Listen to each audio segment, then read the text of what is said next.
Bonjour à tous, bienvenue sur Sensation. Aujourd'hui, émission consacrée à la natation. Pour en parler avec nous, Pierre Ferdinand, bonjour. Bonjour. Vous êtes entraîneur au club de natation de Bernay. C'est ça. Et avec vous, Alexandre Mulot, bonjour. Bonjour. Président du club de natation synchronisée. Oui. Alors, donc le club de natation, il y a 3 sections. Il y a le natation course, la nage libre, natation en eau libre, et aussi la natation synchronisée. Comment ça se passe exactement ? Alors, à savoir qu'on est sous une même fédé, donc la Fédération Française de Natation. Et dans cette fédé-là, il y a plusieurs disciplines, donc la natation course, la natation en eau libre, la natation artistique, synchronisée, et le water polo. Et ici, à Bernay, Alexandre, il y a une sous-section natation synchro qui ont leur propre bureau. C'est plus facile d'un point de vue logistique. D'un point de vue logistique, budget, c'est Disons plus simple. c'est plus simple, puis ça a toujours été comme ça depuis la création.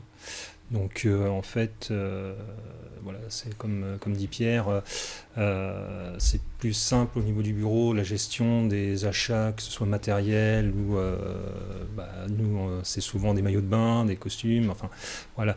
Donc pour la natation sportive, course, c'est d'autres achats, on va dire, qui leur incombent, et donc pour le matériel, c'est plus simple. En nombre de licenciés, pour situer, on est à combien de personnes qui sont adhérents au club de natation ? Alors, cette année, on est beaucoup moins. On est beaucoup moins. On est à 161 licenciés pour la natation course, par rapport à 285 l'année dernière. Ouais. Et Pour la synchro, nous, on est à l'heure actuelle, on est à 41 licenciés. Et donc, par rapport à l'année dernière, on était 63. Comment est-ce qu'on peut expliquer cette baisse ? avec le protocole sanitaire qui nous a imposé à la piscine, on a des groupes limités à 30. Donc déjà, pour nous, au niveau des écoles de nat, où on avait 45 enfants par école de nat, on est descendu à 30. Donc c'est pas que la demande est moins forte, c'est que les capacités d'accueil sont moins Les importantes. capacités d'accueil sont plus restreintes. Et après, il y a aussi la peur, mine de rien. Il y a la peur de l'inconnu. Je vois, nous, au niveau de l'école de nat, on n'est pas en effectif complet. Même sur nos groupes d'aquagym et même pour les entraînements, on n'est pas en effectif complet. De toute façon, ça se ressent, la peur par rapport à la Covid. C'est vrai que ça a freiné pas mal, nous on l'a vu, ça, au niveau de certaines anciennes nageuses, ne reviennent pas parce que, voilà, peur de l'incertitude, comment ça va se passer, est-ce que les protocoles vont être adaptés, et puis donc malgré que tout est fait pour que les nageurs et les nageuses puissent s'entraîner correctement et dans les meilleures conditions qui puissent être. Mais c'est vrai qu'on ne peut pas éviter la peur de l'inconnu et puis la peur de cette maladie. Comment se déroule un entraînement type de natation course ? On commence par un échauffement classique, plus ou moins long en fonction de la séance. Si on est sur son entraînement type plutôt vitesse, plutôt sprint, on va faire un échauffement assez long, histoire que le corps soit bien préparé, parce que sur le sprint, c'est des efforts très intenses mais courts. Si on est sur un travail un peu plus technique, plus endurant, je vais privilégier un échauffement plus court, parce que ça va permettre de nager plus longtemps derrière. Et à la fin, généralement, je me garde une récup. Vous pratiquiez déjà la natation quand vous étiez petit ? Alors moi, j'ai pratiqué étant petit, après j'ai touché à beaucoup de sports. À quel âge est-ce qu'on peut débuter la natation ?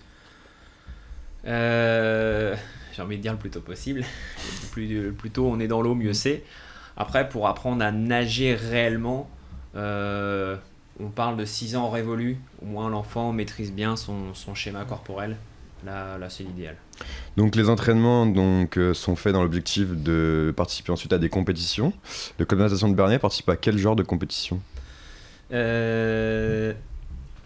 On touche en compétition du départemental à l'interrégion avec la nat course et sur des étapes nationales avec l'eau libre. Et cette année, les compétitions, est-ce que l'année dernière les compétitions ont été un petit peu impactées ? Et est-ce que ça va reprendre cette année ? Est-ce que vous avez des nouvelles par rapport à ça ? Alors, normalement, les compétitions reprennent là à partir du 11 octobre.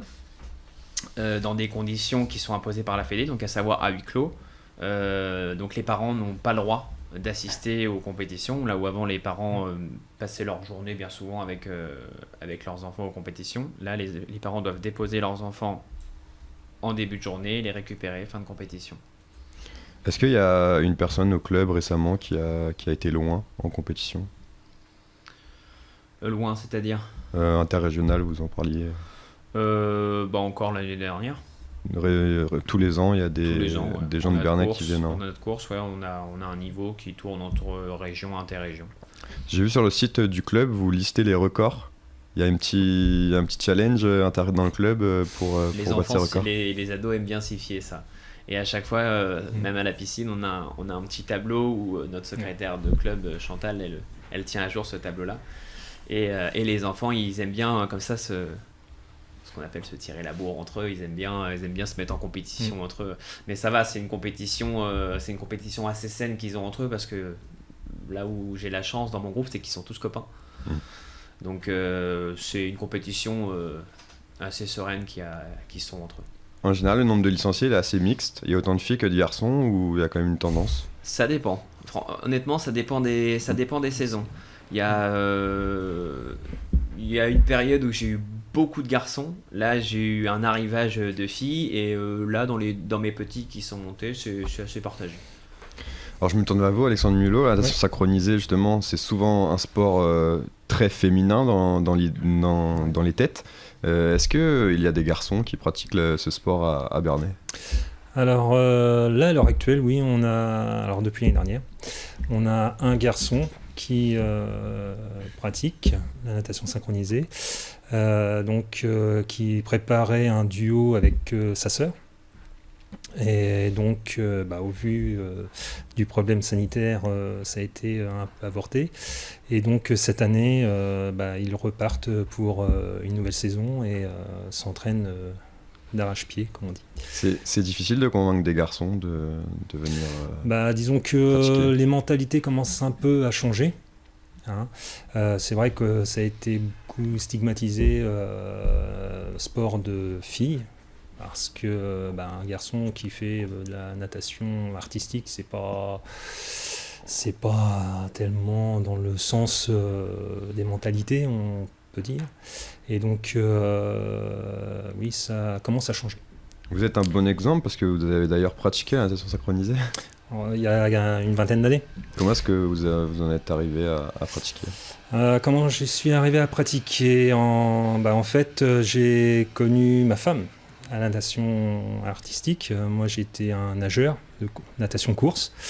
Et donc, j'ai connu ma femme sur les bassins. Et donc, pour le coup, elle m'a fait un peu changer d'horizon. Et j'ai goûté à la natation synchronisée à l'époque. Et c'est vrai que on est un peu regardé, on peut le dire, bizarrement. À l'époque, c'était un peu bizarre de voir un garçon qui passait des épreuves de natation synchronisées et même de participer à un gala. Donc les compétitions vont vite reprendre. Vous allez participer aux Journées d'automne bientôt ? Tout à fait. Vous y préparez activement ? Oui. On a donc normalement 2-3 nageuses qui devraient y participer. Et qui se passe normalement à Nantes. Et donc c'est le début de la compétition, c'est une prise de température pour les compétitions à venir, en fait. Alors, il y a quelques années, l'association de natation synchronisée organisait un gala à Bernay.